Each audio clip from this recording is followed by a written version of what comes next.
السلام عليكم. في الأمس قرأت دراسة تفيد بأن النساء في عصر ما قبل التاريخ كانوا أمهر في الصيد من الرجال. نشر المقال في موقع صحيفة الإندبندنت البريطانية، حيث ذكر فيه أن المرأة في تلك العصور كانت تمارس الصيد بنفس كثافة الرجل إن لم يكن أكثر، بل كانت أسرع وأقوى مما جعلها أمهر في الصيد. وذكروا أيضا أنهن لم يتركن الصيد حتى في فترات الحمل والرضاعة، واستدلوا على ذلك بعد دراسة للهياكل العظمية، حيث وجدوا أن أردافهن كانت عريضة، وهذا يظهر قدرتها على حمل الحيوانات في طريق العودة إلى القرية. وطبعا الهدف الرئيسي من تلك الدراسة هو دحض فكرة الأدوار التقليدية للجنسين، بمعنى أن الرجل هو الصياد الحامي والمرأة هي المجمعة التي تقوم بجمع الفواكه والخضروات. ولا شك أن هذه الدراسات جميعها كاذبة وتعكس أجندات تتعارض مع الفطرة البشرية التي خلقها الله تعالى في البشر. وعلى هذا السياق هناك فيديو سبق لي مشاهدته يكشف حقيقة معظم الدراسات حول الجندر والجنس، حيث إن معظمها تخضع لأجندات وأيديولوجيات نسوية. At American colleges, if you're a faculty member and you want more pay or a promotion, you must publish articles in journals like these. Since the journals supposedly have high standards, some researchers were thrilled to get an email from a journal that said, I have now closely considered the revisions of your manuscript, Dog Park. And they're laughing because they just pulled off a hoax. And will recommend its publication in Gender, Place, and Culture. They'd sent so-called research to 20 prominent journals in women and gender studies, race studies, sexuality, fat, and queer studies for this journal of social work. We rewrote a section of Mein Kampf as intersectional feminism, and this journal has accepted it. 7 of their crazy papers got in. And one that claims that dog humping incidents can be taken as evidence of rape culture has been officially honored as excellent scholarship. Thinking, oh my God, we got a paper in, and it's probably the craziest thing we wrote. James Lindsay's a mathematician. Peter Boghossian teaches philosophy. Helen Pluckrose runs an academic magazine in London. They didn't really expect that the Journal of Gender, Place, and Culture would accept their paper, in which they claim to have closely examined genitals of nearly 10,000 dogs to learn about rape culture and queer performativity. Do they just not read these things and accept them? Oh no, they read them. They read very, them very in carefully. detail. How could they believe you examined 10,000 dog genitals? We have no idea. In fact, in the first draft of that paper, we were like, there's no way they're going to believe that we did this.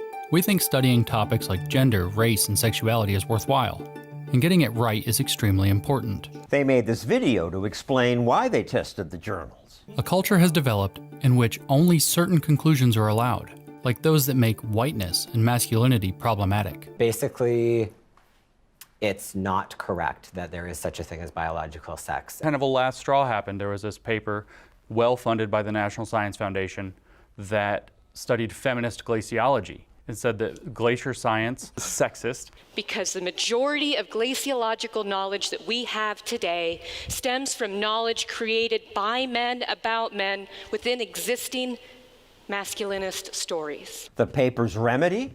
Feminist paintings of glaciers and feminist art projects that, I'm not kidding, hooked up a phone line to a glacier so you could call the glacier on the phone and listen to it. So that was the last straw for me. These aren't your fields. No. Which should have made it more difficult. Much more difficult to fool the journals, but Papers started getting in. You've got to be me that this happened! This shouldn't have been possible. What appears beyond dispute is that making absurd and horrible ideas sufficiently politically fashionable can get them validated at the highest levels of academic grievance studies. We flattered what they wanted to hear, and then they told us that it was an important contribution to feminist geography. maybe these are just mills that accept every paper. No, one journal we hoaxed was Hypatia, which is one of the 2 leading feminist journals. It has about an 18% acceptance rate. The researchers didn't get to finish their experiment because the dog rape paper was so over the top, a Wall Street Journal reporter noticed. She exposed the hoax and ended the experiment before all the journals had weighed in. The 7 that accepted the fake papers did retract them. But what upsets me most is what happened next. No university said, we're not going to use these journals. No editor publicly said, We have to raise our standards. Think about if you did this to civil engineers with bridge building. They would have thanked us, right? Because they're driving over the bridges with their families, so they don't want the bridges to collapse. But the grievance study journal editors, instead of admitting that they'd published nonsense, criticized the hoaxers. You clearly engaged in flawed and unethical research. That was our whole point. A dozen of Peter's fellow professors wrote an anonymous letter attacking him. And the school newspaper ran it with this cartoon depicting Peter as a clown. You're part of the clown car of hoax writers engaging in fraudulent, time-wasting, anti-intellectual activities. Right, they just describe their own discipline. Do you dread walking to class? Yes. I've been spat on, I've been physically threatened. Portland State University, instead of applauding Peter for exposing nonsense, may fire him. I called Portland State asking for an interview, but they declined. How can a college criticize the hoaxers, but revere ridiculous journals that publish nonsense? When you live in these tight ecosystems, this stuff makes total sense. There's a pervading rape culture, men are bad, there's a whole ball of wax. 20 years ago, a physicist submitted a nonsense paper to the journal Social Text saying gravity is just a social construct.